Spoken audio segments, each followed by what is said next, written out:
Ყველას საფეხბურთო სალამი. საქართველოს ეროვნულმა ნაკრებმა უკვე მზადება დაიწყო. გიორგი მიქაუტაძემ ბრწყინვალე გოლი გაიტანა და როგორ გაანადგურა ვილიარეალმა ატლეტიკო. ხვიჩა კვარაცხელია უნიკალური რეკორდის ზღვარზეა. ასეთი რამ მესის და რონალდოსაც არ ჩაუდენიათ. ეს უცხელესი სიახლეები იმსახურებს იმას, რომ ახლავე არ დაიზარო და მოიწონო ვიდეო. ჩვენი მიზანი 1000 ლაიქზე ასვლა. მადლობა თითოეულ თქვენთაგანს, ვინც არიზარებთ და შრომას გვიფასებთ.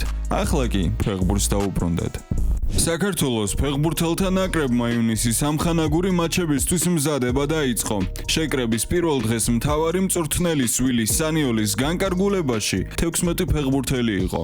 დანარჩენი მოთამაშეები კი ეროვნულ გუნდს საკლუბო მატჩების დასრულების შემდეგ შეუერთდებიან. ქართველი ფეხბურთელები 2 ივნისს რუმინელებს უმასპინძლებენ, რომელთაც გეორგე ჰაჯის სახით ახალი დამრიგებელი ყავთ და ეროვნული გუნდის მესაჭის რანგში სადებიუტო მატჩს სწორედ თბილისში ჩაატარებს. ეს თამაში განსაკუთრებული იქნება გურამ კაშიასთვის, რომელიც ნაკრებს დაემშვიდობება. რუმინელების შესახებ კი ყველაზე კარგად ბუნებრივია ანზორ მექვაბიშვილმა იცის, რომელიც იქაურ ჩემპიონატში თამაშობს და როგორც ქვეყნის ჩემპიონი, ასევე თასის გამარჯვებული გახდა. ცნობისთვის რუმინელების გარდა ამხანაგურ მატჩს ქართველი ფეხბურთელები 5 ივნისს ბაჰრეინელებთან ჩაატარებენ. ორივე შეხვედრას მიხეილ მესხის სახელობის სტადიონი უმასპინძლებს. ლა ლიგის 2025-26 წლების სეზონის ბოლო ტურში გიორგი მიქაუტაძის ვილიარეალი საკუთარ მოედანზე მადრიდის ატლეტიკოს დაუპირისპირდა და 5-1 გაანადგურა. გიორგი მიქაუტაძემ შეხვედრა სასტარტო შემადგენლობიდან დაიწყო და მოედანზე ერთ-ერთი საუკეთესო იყო. ქართველმა შემტევმა მე-40 წუთზე შეძლო თავის გამოჩენა და ანგარიში 3-1 გახადა. ამის გარდა მიქაუტაძეს გატანის რამოდენიმე შანსი ჰქონდა. შეხვედრის მიწურულს ქართველმა ფეხბურთელმა კუნთის დაზიანება მიიღო და მარსელინო 99 წუთზე შეცვალა. ტრაუმის სიმძიმე ჯერჯერობით უცნობია. მიქაუტაძის სტატისტიკა კი ასეთი იყო. ბურთან 31 შეხება, 22-დან 20 ზუსტი პასი, 2 საკვანძო პასი, 1 ზუსტი გრძელი პასი, 2-დან 1 წარმატებული დრიბლინგი, 3 დარტყმა და 3-ვე ზუსტი. 1 გოლი, 1 გაფუჭებული რეალური მომენტი და დაცვაში ბურთის ერთხელ დაბრუნება. სოფასკორის შეფასებით გიორგიმ 8.1 ქულა დაიმსახურა. ხვიჩა უნიკალური რეკორდის ზღვარზე, მსგავსი კრიშტიანოს და მესისაც არ გაუკეთებია. ხოლო სანამ ვიდეოს მთავარ თემაზე გადავალთ, აუცილებლად დაალაიქე ის და გამოიწერე არხი. პარის სენ-ჟერმენის ქართველმა სუპერვარსკვლავმა ხვიჩა კვარაცხელიამ UEFA-ს ოფიციალურ არხს ინტერვიუ მისცა. კვარამ პარის სენ-ჟერმენზე, თანაგუნდელებზე, ჩემპიონთა ლიგასა და სხვა საინტერესო თემებზე ისაუბრა. ფეხბურთი ძალიან მიყვარს და ყოველთვის, როდესაც მოედანზე გავდივარ, ვცდილობ სიამოვნება მივიღო. ეს სპორტი ძალიან მიყვარს და ვამაყობ, რომ უფალმა ასეთი ნიჭი მიბოძა. ყოველ დღე, ყოველი ვარჯიშისას, როდესაც ბურთს ვეხები, სიამაყის შეგრძნება მეუფლება. ფიქრობ თავდაპირველად, უფრო ინდივიდუალისტი ვიყავი ვიდრე გუნდური მოთამაშე, მაგრამ გავაანალიზე, რომ გუნდის გარეშე არაფერს წარმოადგენ. მივხვდი, რომ როდესაც კარგი თანაგუნდელები გყავს და მათთვის მაქსიმუმს აკეთებ, შედეგს აუცილებლად მიიღებ. პარის სენ-ჟერმენში მრავლად არიან ფეხბურთელები, რომლებსაც მსგავსი მენტალიტეტი აქვთ. ერთმანეთისთვის ვიხარჯებით, ერთმანეთისთვის ვიბრძვით და ერთმანეთით ვამაყობთ. ბევრჯერ მithქვამს, რომ როდესაც ვარჯიშზე მივდივარ და მათ შორის ვიმყოფები,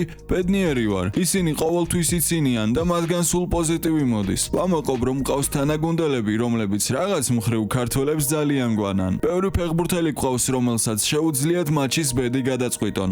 ერთხელ შეიძლება ეს შენ გააკეთო, მეორედ სხვა. მესამედ კი მთლიანად გუნდმა შექმნას განსხვავება. ამ კლუბს ყველაფრის გაკეთება შეუძლია. ჩემპიონთა ლიგაზე სუსტი გუნდი არ თამაშობს და გოლის გატანა რთულია, მაგრამ საოცარი თანაგუნდელები მყავს, რომლებიც მომენტებს მიქმნიან და ერთადერთი ის ღამ რჩება დავარტყა და გავიტანო. ვამაყობ, რომ გოლები გამაქვს. კარგ ფორმაში ვარ და ვცდილობ ჩემი საქმე მაქსიმალურად კარგად შევასრულო. მეტი გოლის გატანა მინდა. შეიძლება არის მომენტები, როდესაც საჭიროზე მეტად ემოციური ვარ. არის მომენტები, როდესაც ნაკლებად ემოციური ვარ. ხასიათზეა დამოკიდებული.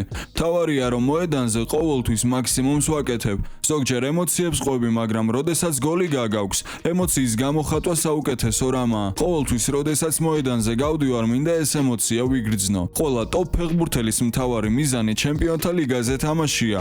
როდესაც ამ ტურნირზე თამაშობდა მისი ჰიმნი გესმის, უბრალოდ ბედნიერი ადამიანი ხარ და ხვდები რომ კარგი სამუშაო გასწიე. როდესაც იცი რომ ჩემპიონთა ლიგაზე გაქვს სათამაშო, საკუთარი თავი უნდა მოამზადო, რადგან დიდი თამაში გელოდება. შესანიშნავი ცხოვრება მაქვს და ბედნიერი ვარ რომ უფალმა ეს ცხოვრება მარგუნა. ამაყი კაცი ვარ. ცნობისთვის კვარაცხელიას და პარი სენ-ჟერმენის მომდევნო გაჩერება ჩემპიონთა ლიგის ფინალია 30 მაისს თბილისის დროით 8 საათზე.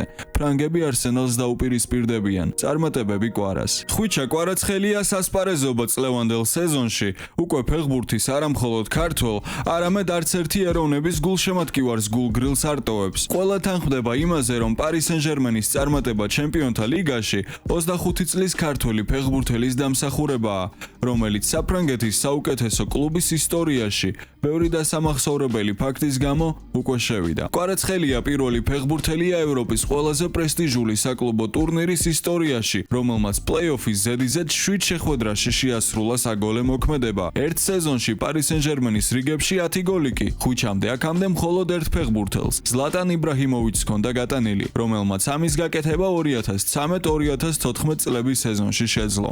არსენალთან ბურთის გატანის შემთხვევაში კვარა ზლატანის რეკორდს დაამხობს, თუმცა ქართველს გაცილებით მნიშვნელოვანი, მეცას გეტყვით უნიკალური რეკორდის დამყარება შეუძლია. იმ შემთხვევაში თუ ხვიჩა მეტოფეების კარს აიღებს, ის გახდება ჩემპიონთა ლიგის, ხას ვუსვამთ, ჩემპიონთა ლიგის და არა ჩემპიონთა თასის ისტორიაში პირველი ფეხბურთელი, რომელსაც ზედიზედ ორ ფინალში ექნება გოლი გატანილი. რა თქმა უნდა, ამის გაკეთების შანსი შარშანდელი ფინალის სხვა გოლების ავტორებს, სენი მაილუს, აშრაფ ჰაკიმისა და დეზირე დუესაც აქვთ, მაგრამ ბუნებრივია ჩვენი იმედები მთლიანად კვარაზეა დამყარებული, რომლის ანგარიშზეც წლევანდელ ლიგაში უკვე 10 გოლი და 6 ასისტია. მე რატომღაც დარწმუნებული ვარ, რომ ხვიჩა კვარაცხელია ამ ფინალში გოლს აუცილებლად გაიტანს. ხოლო თქვენი აზრი დაწერეთ კომენტარებში. დღევანდელი ვიდეო დასასრულს მივუახლოვდა. იმედია მოგეწონათ. ასეთ შემთხვევაში იცით რასაც უნდა დააჭიროთ. მომავალ შეხვედრამდე და აბა წარმატებები.